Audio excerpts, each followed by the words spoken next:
We're back on Route 66 today. We have a long drive. In fact, I think probably the longest drive the entire trip.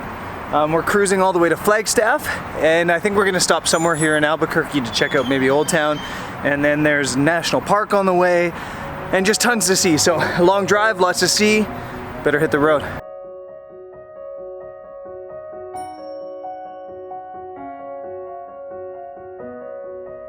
We're in Old Town Plaza of Albuquerque.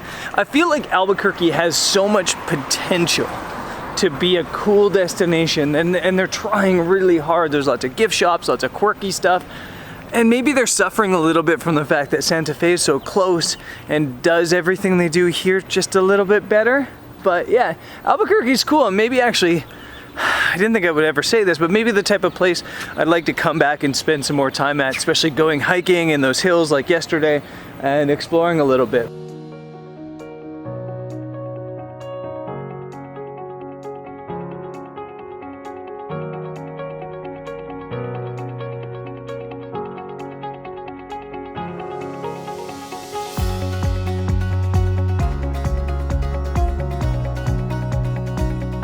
We are definitely in the Southwest now.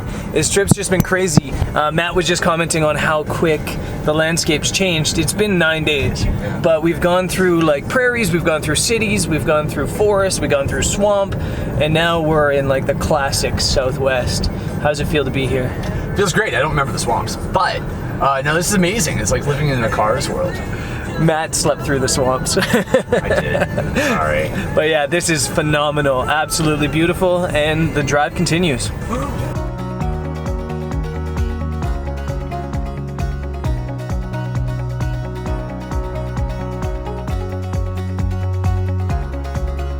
The drive's been beautiful today, and we actually just crossed the Continental Divide. I'm standing right across it. So the theory is, if I was to dump a bottle of water here, anything that lands on my left side will end up in, like, I think the Gulf of Mexico. If anything I drop ends up on this side, it'll end up in the Pacific Ocean. Obviously reality says that it'll just evaporate and it goes nowhere, but that's the theory behind it. The elevation is 7,245 feet. And yeah, I guess it's all downhill from here to the coast.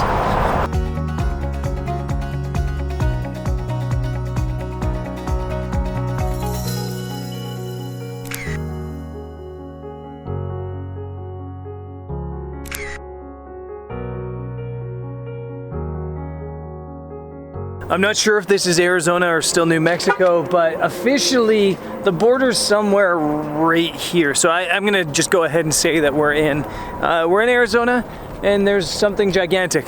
The sign just says gigantic. I'm guessing they mean gigantic cave, but it's cool, and we're pushing on. Next stop, I think, after this is the Painted Desert.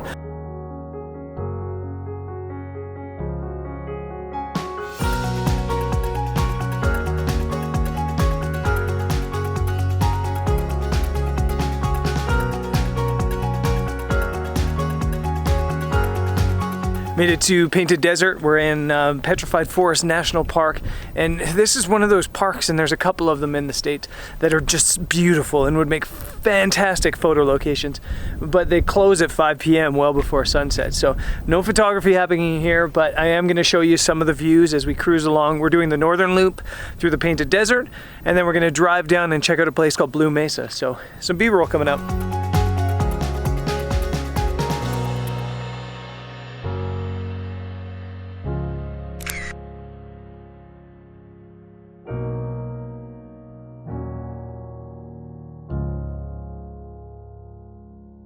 This park is fantastic. It's absolutely beautiful, but it's one of those places I think it's just impossible to show how cool it is because it's just so big and so open, and even with a telephoto lens, it just doesn't grasp the massivity, if that's a word, the massivity of it. And yeah, it's beautiful. And the weather's perfect too. I can get used to this 80-degree weather. It's not a word. Massivity. I've invented that word. I'm the Shakespeare of travel vlogging.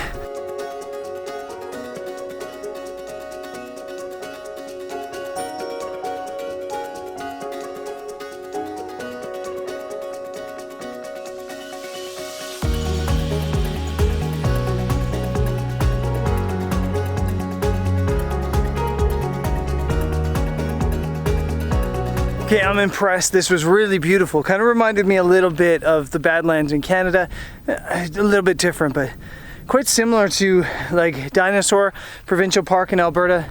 But yeah, really, really impressive. Kind of makes you wish they let you shoot it at sunset. But I totally get it. I understand. You got to protect the nature first and foremost, not photographers. So we still got a long drive. We're pushing on to Flagstaff, but I think we still have a stop or two along the way. So let's hit the road.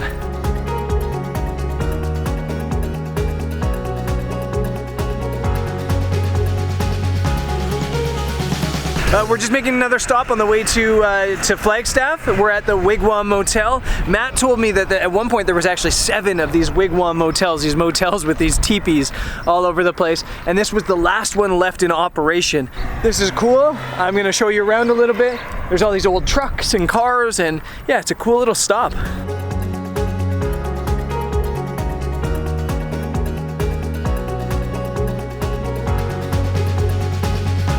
So of all the old cars here at the Wigwam, by far my favorite is this old Impala.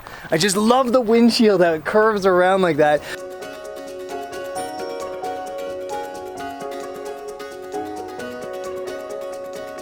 Runner up is this camper here. I think this is actually converted from an old VW Beetle, which is crazy. I would totally live in that.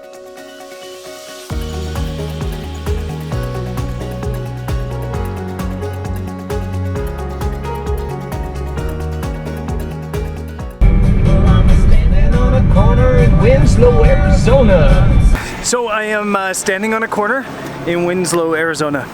Such a fine sight to see. and we're almost to Flagstaff, I swear.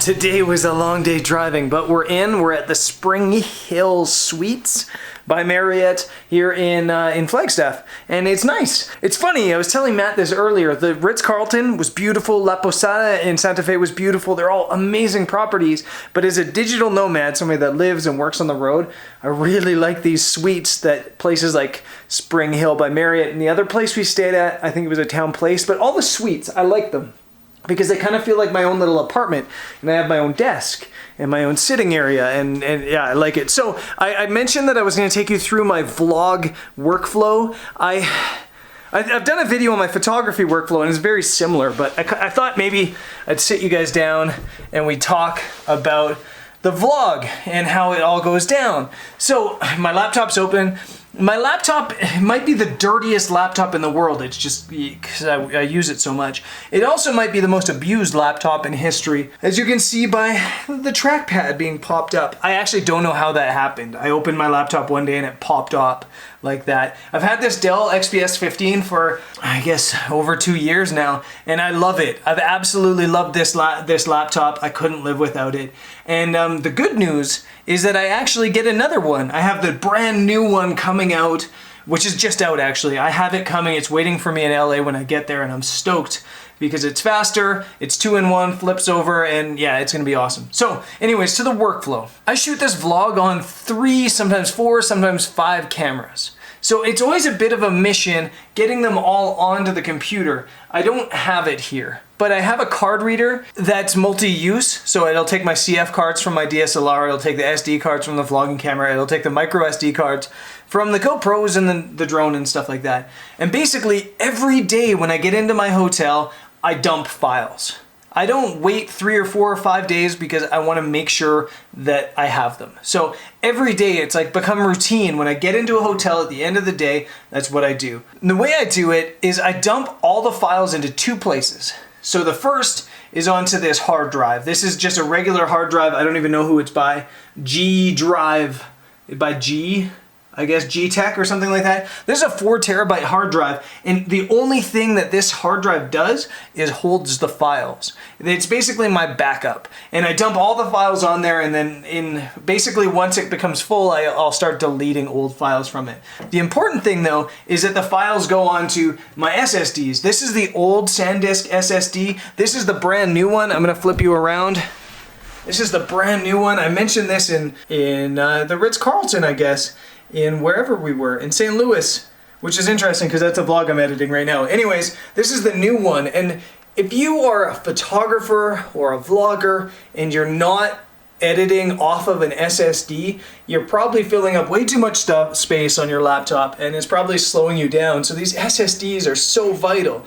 And yeah, they're a little bit expensive, but they save you so much time, energy, and most importantly, space on your laptop. So this SanDisk SSD, I love it. And it's beyond durable. My buddy Jeff Bartlett was just like testing them in the Faroe Islands, and he was like dumping them in the river. He was driving over them in the car. They're ultra durable, ultra safe, and I wouldn't trust my footage anywhere else. So basically, the files go onto there and onto here, and then quite simply, from that SSD, I just edit. I edit straight off that SSD on Premiere Pro. And if you're new to vlogging, you don't need to use Premiere Pro. I know that every vlogger in the world uses Premiere Pro nowadays, it seems.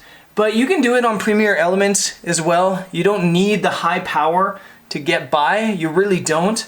But Premiere Pro for me is definitely what I need. Then so I edit all the files, I edit everything directly off of my SSD, and then I export the video directly onto my laptop and I upload it there. Once it's uploaded and it's online, it's on YouTube, I back it up 2 places, actually 3 places I guess, because YouTube is essentially a backup because you can download the compressed video directly from YouTube. So that's a backup in itself. And then I back it up on the hard drive as well, and I back it up on one of my SSDs. And my plan, and I haven't done this yet, but my plan with the footage now is that I would love to be able to take one of these hard drives and just leave it at my parents' house in a box, just to have the raw footage. I don't feel like I need the raw footage because I basically use all the footage that I want in my vlog every day. So the finished vlog product at the end of every day is basically what I need in the end. So generally what happens is within a month or within 2 months or whatever, when this hard drive fills, I just start deleting files. I just completely delete them because I don't really need them. So yeah, I guess that's the vlog editing workflow. It's super simple, and it's hilarious though because my laptop does look like it's an octopus in itself. It's an income octopus in itself. It's just got hard drives like hauling off of it. So it's kind of funny, and yeah. Anyways, that's it. If you guys have any questions about the vlog workflow, feel free to ask them in the comments. I'll get back to as many of the questions as humanly possible. The skies are blue, and we got in a little bit late, so we're not gonna shoot sunset today, but I am thinking and hoping and potentially going out to shoot some star photography tonight. So I'm gonna finish this vlog edit, and then I'm going to, yeah, maybe go shoot some stars, which will be on tomorrow's episode. So I'll see you there. Tomorrow, stars and Grand Canyon. Peace.